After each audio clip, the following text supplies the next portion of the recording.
6월 8일 월요일 새벽 예배를 하나님께 올려드리겠습니다. 우리 찬송가 295장 함께 찬양 드리겠습니다.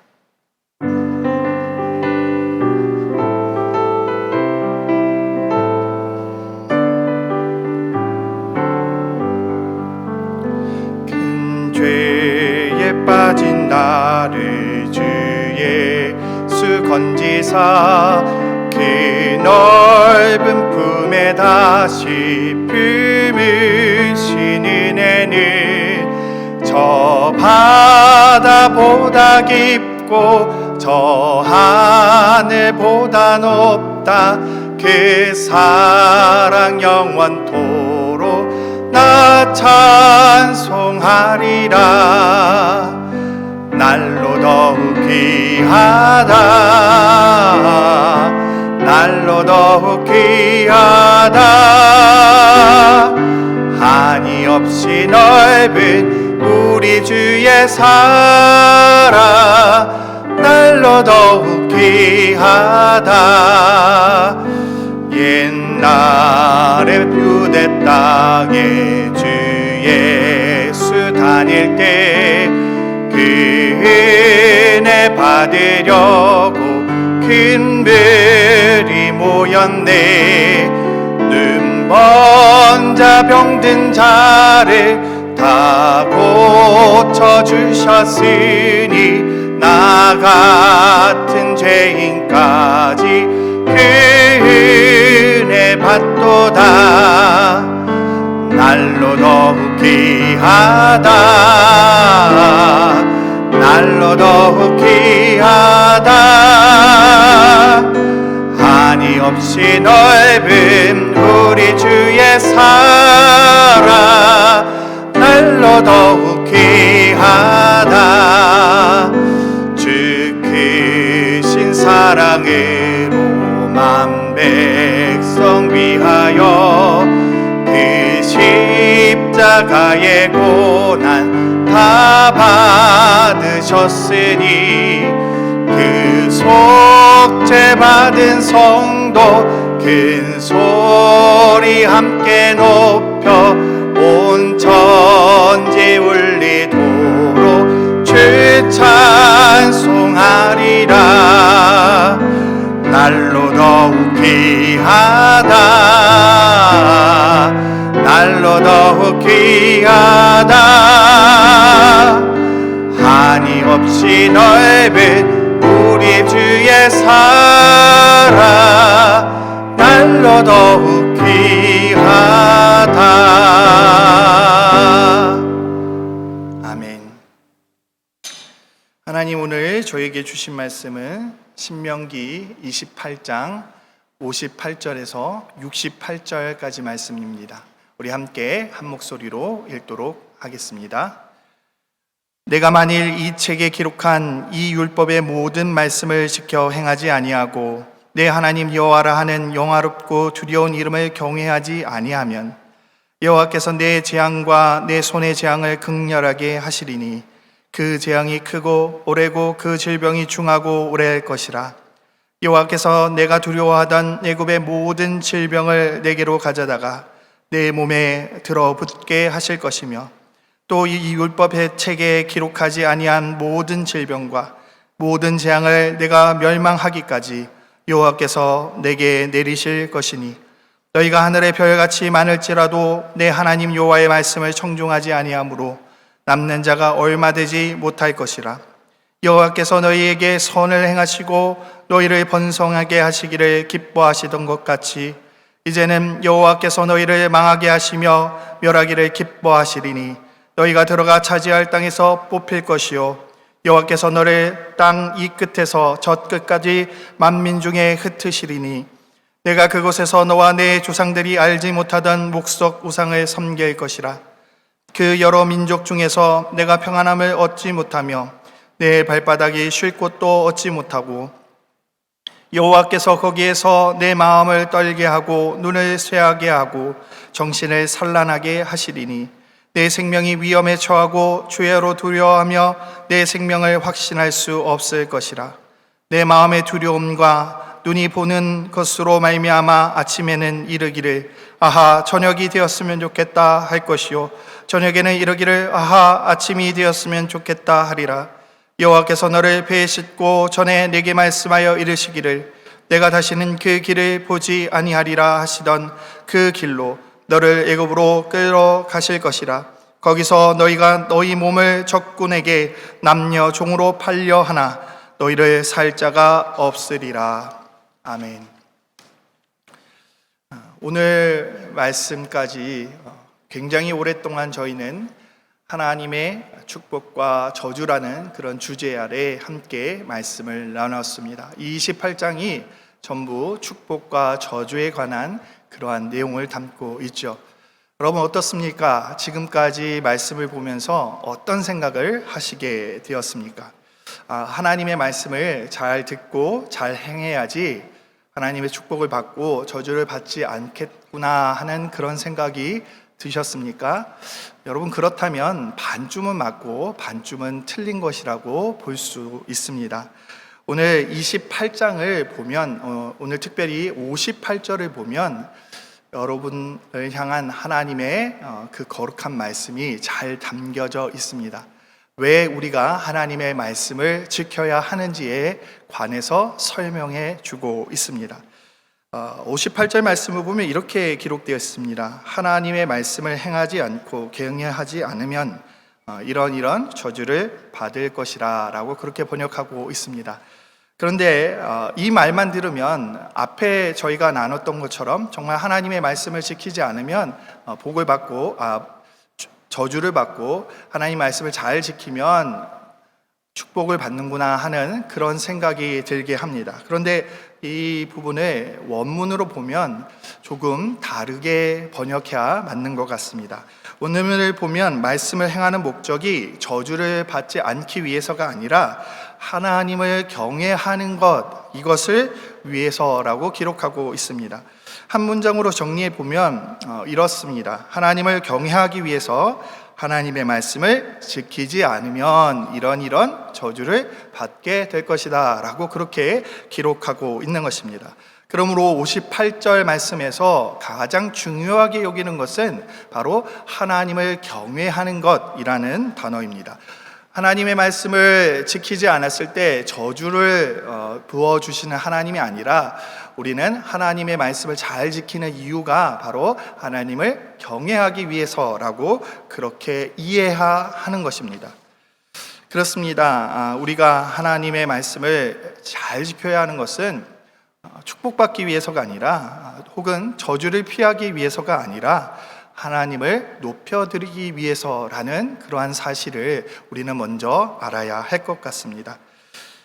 58절 이하의 말씀은 사실 더 이상 볼 필요가 없을지도 모릅니다. 우리가 하나님의 말씀만 잘 지키면 이 저주의 말씀은 저희를 향한 말씀이 아니기 때문이죠. 그런데 사실은 봐야 합니다. 보지 않아도 된다고 말했지만 봐야 합니다. 왜냐하면 오늘의 저주는 개인을 향한 저주가 아니라 민족을 향한 저주이기 때문에 그렇습니다. 앞에 나온 저주의 내용은 주로 개인을 향한 저주가 많이 있었습니다. 그런데 오늘 저주는 개인이 아닌 민족과 국가를 향한 그러한 저주의 말을 담고 있습니다. 민족의 저주 혹은 국가의 저주는 한 개인의 잘못으로 되어지는 것이 아닙니다. 우리 모두의 죄로 인해서 주어지는 것이죠. 나는 잘하고 있는데 라고 아무리 말해도 소용이 없다는 것입니다. 여러분, A라는 나라가 전쟁을 걸어왔습니다. 그런데 개인적으로 A라는 나라와 싸우기 싫다고 하더라도 우리가 전쟁을 하지 않을 수 있을까요? 그렇지 않습니다. 국가 대 국가의 상황에서는 그렇지 않은 것입니다. 민족적 저주 역시 마찬가지입니다. 나 개인이 아무리 잘하고 있다 할지라도 우리 민족 전체가 하나님의 말씀을 거역하고 하나님의 말씀을 잘 지키지 않고 있다면 결국은 우리 모든 같은 저주를 받게 되는 것이기 때문에 그렇습니다. 그러기에 우리는 나라와 민족을 위해서 함께 기도해야 하는 것입니다. 특별히 또한 우리 공동체를 위해서도 기도해야 하는 것입니다. 나만 잘하고 있는 것이 아니라 우리 모두가 잘 가고 있어야 한다는 사실이죠. 다른 사람을 탓하는 것이 아니라 내가 먼저 잘해야 하는 것입니다. 정말 내가 먼저 하나님 앞에서 그 하나님의 말씀을 잘 순종하며 따라가고 있는가, 그것을 우리가 봐야 하는 것입니다. 우리가 살고 있는 이 미국, 그리고 우리의 민족 한국을 위해서 여러분 더욱더 열심히 기도하시기 바랍니다. 정말 우리 민족이, 그리고 우리가 살고 있는 이 국가가 하나님을 두려워하고 경외하기를 바라면서 기도하시기 바랍니다. 자, 그런데 59절을 보면 이 재앙과 질병은 쉽게 끝나는 것이 아니라라는 사실을 알 수 있습니다. 오랫동안 지속되는 저주라는 것이죠. 성경은 극렬히라는 단어를 사용하고 있습니다. 또한 60절을 보면 이 재앙은 하나 두 개의 재앙이 아닙니다. 하나 두 개의 질병이 아닌 것이죠. 애굽에 있을 때 봤던 그 모든 질병이 다 임할 수 있다라고 성경은 기록하고 있습니다. 그런데 여기서 질병은 우리가 아는 질병입니다. 애굽에서 우리가 봤던 질병인 것이죠. 어쩌면 익숙한 질병일 수도 있습니다. 자, 그런 질병만 찾아오는 것이 아닙니다. 61절 말씀을 보면 율법책에 기록하지 않은 질병이 우리에게 찾아올 것이라고 기록하고 있습니다. 여러분, 이것은 무엇을 의미합니까? 우리에게 익숙하지 않은 질병이라는 것이죠. 즉, 우리가 알지 못하는 질병이 우리에게 찾아올 거라는 것입니다. 마치 19세기를 망가뜨렸던 그 패스트와 같은 것이죠. 인류가 알지 못했던 그러한 질병이 찾아올 것이라는 것입니다. 그러나 오해하지 않았으면 좋겠습니다. 이 패스트가 어떤 한 나라의 혹은 그 민족의 죄 때문이라고 제가 이야기하는 것은 아닙니다. 자, 이런 알지 못하는 병은 굉장히 치명적일 수밖에 없습니다. 여러분, 코로나 바이러스가 왜 치명적입니까? 우리가 처음 겪어본 바이러스이기 때문에 그렇습니다. 우리가 알지 못하는 것이기에 이 바이러스는 치명적인 것입니다. 그래서 62절 말씀은 경고하고 있습니다. 남는 자가 얼마 되지 않으리라. 얼마나 치명적이면 살아남은 자의 숫자가 얼마 되지 않을 것이라고 그렇게 경고하고 있겠습니까? 그런데 더 큰 문제는 사실은 이 질병의 혹은 이 재앙의 치명성이 아닙니다. 하나님의 태도에 있습니다. 63절 말씀을 보면 우리에게 선을 행하시고 축복을 주시면서 기뻐하셨던 그 하나님께서 우리에게 멸망을 주시면서도, 우리를 멸하시면서도 동일하게 기뻐하는 모습을 기록하고 있습니다. 여러분, 이것은 하나님의 마음이 바뀐 것을 의미하는 것이 아닙니다. 하나님이 정말 우리를 저주하고 우리에게 질병을 허락하는 것을 보고 기뻐하는 그런 하나님이라는 것이 아닙니다. 여기에는 하나님의 열정이 동일하다는 것입니다. 축복을 줄 때도 하나님이 열정적으로 축복을 주시지만 저주를 줄 때도 동일하다는 것입니다. 그래서 63절 말씀 후반절은 이렇게 표현하고 있죠. 그 민족이 뽑힐 것이라. 굉장히 적합한 표현인 것 같습니다. 여러분, 아담과 하와에게 하나님은 한없는 축복을 주셨습니다. 하지만 그들이 죄를 지었을 때, 범죄하였을 때 그들은 그곳에서 뽑혀서 다른 곳으로 옮겨졌습니다. 노아 시대 역시 마찬가지입니다. 노아를 제외한 모든 인류는 정말 뿌리 뽑듯이 완전히 뽑히게 된 것이죠. 이스라엘 역사도 다르지 않습니다. 북이스라엘과 남유다는 정말 하나님이 뿌리 뽑아서 뿔뿔이 흩으십니다. 64절과 마지막 절에도 동일한 내용들이 나와 있습니다. 이 가장 큰 저주는 사실은 64절 후반절에 있습니다. 그들이 하나님을 섬길 수 없다는 것이죠. 오히려 우상을 섬기게 된다는 것입니다. 여러분, 이것이 저는 개인적으로 볼 때 가장 큰 저주인 것 같습니다. 이 엄청난 저주에는 하나의 축복이 있습니다.